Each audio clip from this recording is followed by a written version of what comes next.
On to other news now. They say they never saw it coming. A group of homeless people in West Berkeley were awakened this morning by a swarm of police and city workers arriving to clear out a long-standing encampment.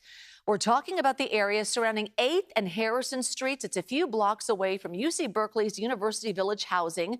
A sweep there a couple years ago prompted a legal battle that is still playing out. Our John Ramos spoke to advocates who say today's surprise sweep is a reflection of the changing attitudes about the homeless.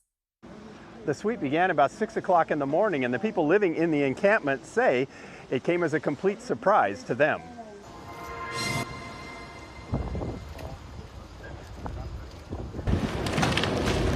We got no notice. There was no paper notice that we got. There was like dozens of police. Like, they were all shaking people's tents, shaking the fences, and they were like, you need to get out, you have 20 minutes to leave.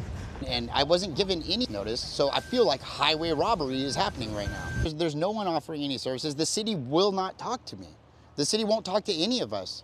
The sweep may have happened quickly, but it was a long time in the making. The tent encampment along 8th and Harrison Streets in Berkeley had been there for years and can be seen in the Google Maps satellite picture. Jessica Prado sued the city in 2023 to keep the camp from closing down, and as recently as last week got a court hearing scheduled for June 10th. To determine whether the encampment can remain or not. And the fact that they came before that date is like, okay, I guess they don't care what the court says, or yeah, we just don't know what's going on here. The city says the encampment has been a major problem, with 20% of their homeless efforts being focused around that one intersection. It's been cleaned up before, but quickly returned with little the city could do about it. Then, the Supreme Court handed down its Grants Pass ruling, saying cities can enforce no camping orders, even if they don't have a housing alternative.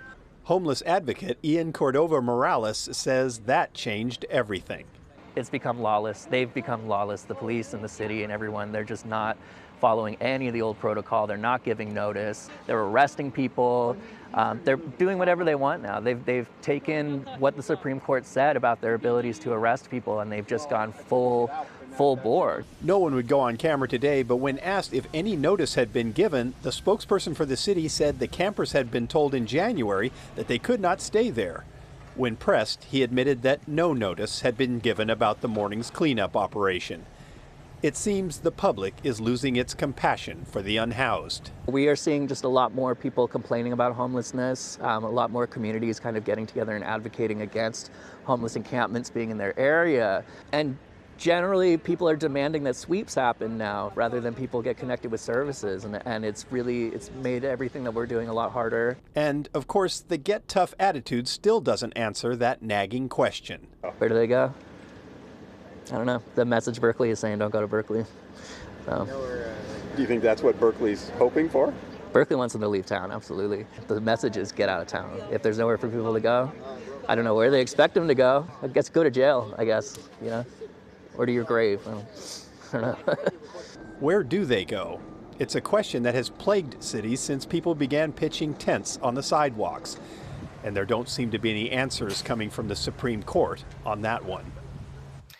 The spokesperson says there are about 400 homeless people living on the streets of Berkeley on any given night, and no encampment has received more attention from the city than the one at 8th and Harrison.